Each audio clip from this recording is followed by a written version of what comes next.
प्रिय विद्यार्थी, आप सबका स्वागत है ऑनलाइन क्लास में। आज हम लोग आचार्य महावीर प्रसाद द्विवेदी का जीवन परिचय पढ़ेंगे। आइए शुरू करते हैं आचार्य महावीर प्रसाद द्विवेदी का जीवन परिचय।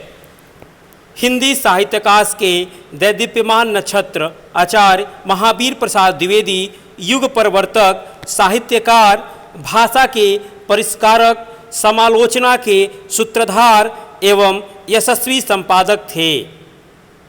इनका जन्म रायबरेली जिले के दौलतपुर ग्राम में सन 1864 ईस्वी को हुआ था। इनके पिता पंडित राम सहाय द्विवेदी ईस्ट इंडिया कंपनी की सेना में साधारण सिपाही थे।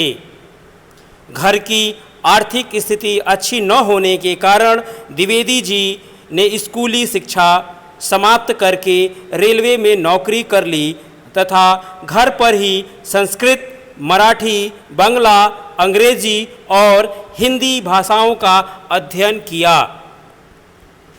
सन 1903 ईस्वी में रेलवे की नौकरी छोड़कर सरस्वती पत्रिका का संपादन आरंभ किया और हिंदी भाषा की सेवा के लिए अपना शेष जीवन अर्पित कर दिया। इनकी हिंदी सेवाओं से प्रभावित होकर इनको काशी नागरिक प्रचारिणी सभा ने आचार्य की उपाधि से तथा हिंदी साहित्य सम्मेलन ने साहित्य वाचस्पति की उपाधि से सम्मानित किया। आचार्य महावीर प्रसाद द्विवेदी का निधन 1938 ईस्वी को हुआ। साहित्यिक सेवाएं। आचार्य महावीर प्रसाद द्विवेदी हिंदी साहित्य के युग परिवर्तक साहित्यकार हैं। साहित्य रचना में इनकी रुचि आरंभ से ही थी। रेलवे में नौकरी करते हुए भी ये साहित्य रचना करते रहे, परंतु इनकी साहित्य साधना का विविध शुभारंभ सरस्वती पत्रिका के संपादन अर्थात 1903 ईस्वी से ही होता है।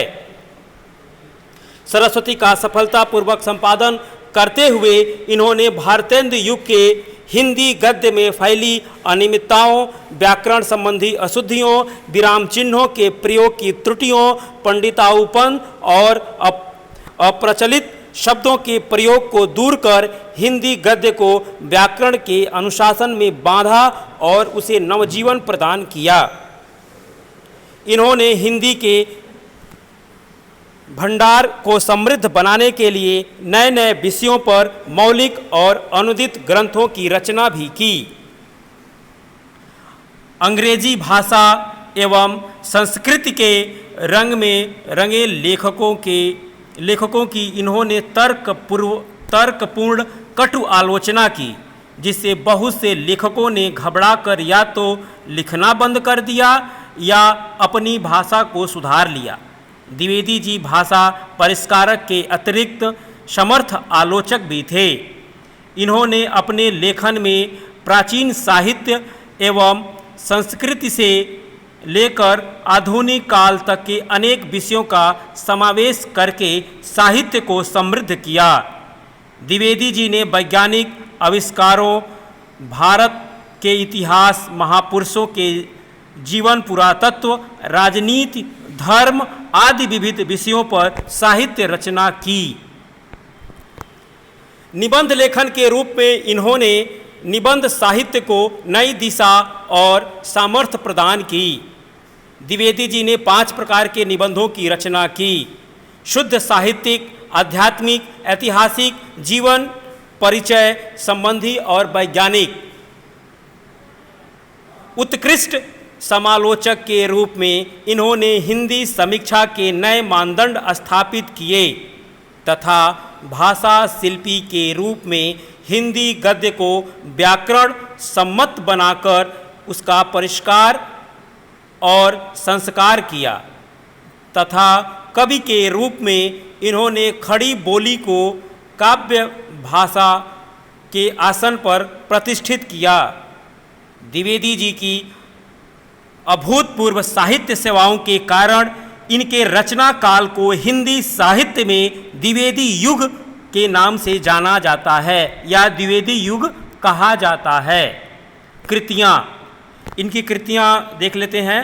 काव्य संग्रह इनका है काव्य मंजूषा। निबंध में जो है सरस्वती व अन्य पत्रिकाओं में प्रकाशित हुई।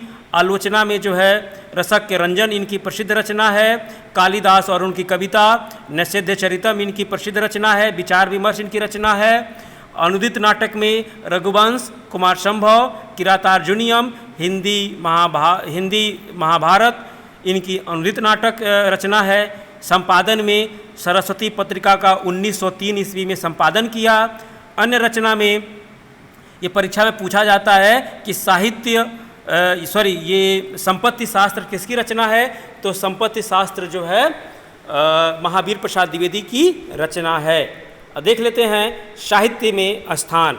द्विवेदी जी हिंदी गद्य के उन निर्माताओं में से हैं जिनकी प्रेरणा और प्रयत्न से हिंदी भाषा को संबल प्राप्त हुआ। इन्होंने और इनकी सरस्वती ने अपने युग के साहित्यकारों का मार्गदर्शन कर अपनी प्रतिभा से पूरे युग को प्रभावित किया। ये रहा महावीर प्रसाद द्विवेदी का जीवन परिचय या महावीर प्रसाद द्विवेदी का साहित्यिक परिचय। परीक्षा में आपसे सवाल पूछा जाएगा कि महावीर प्रसाद द्विवेदी का साहित्यिक परिचय लिखिए। जीवन परिचय नहीं पूछा जाता है, साहित्यिक परिचय पूछा जाता है। तो जो मैंने साहित्य में स्थान उनको बताया, ये आपके स्क्रीन पे दिख रहा है, और साहित्य सेवाएं जो मैंने बताया वही साहित्य सेवाएं आपको विशेष करके देना पड़ता है। ये कंप्लीट आपका एक नोट्स है, आप इसे लिख के और नोट्स बना के और याद कर लीजिए। परीक्षा में जैसे लिखा गया है ऐसे आप लिखेंगे, अच्छा आपको नंबर मिलेगा। आज के लिए धन्यवाद, मिलते हैं कल के वीडियो में।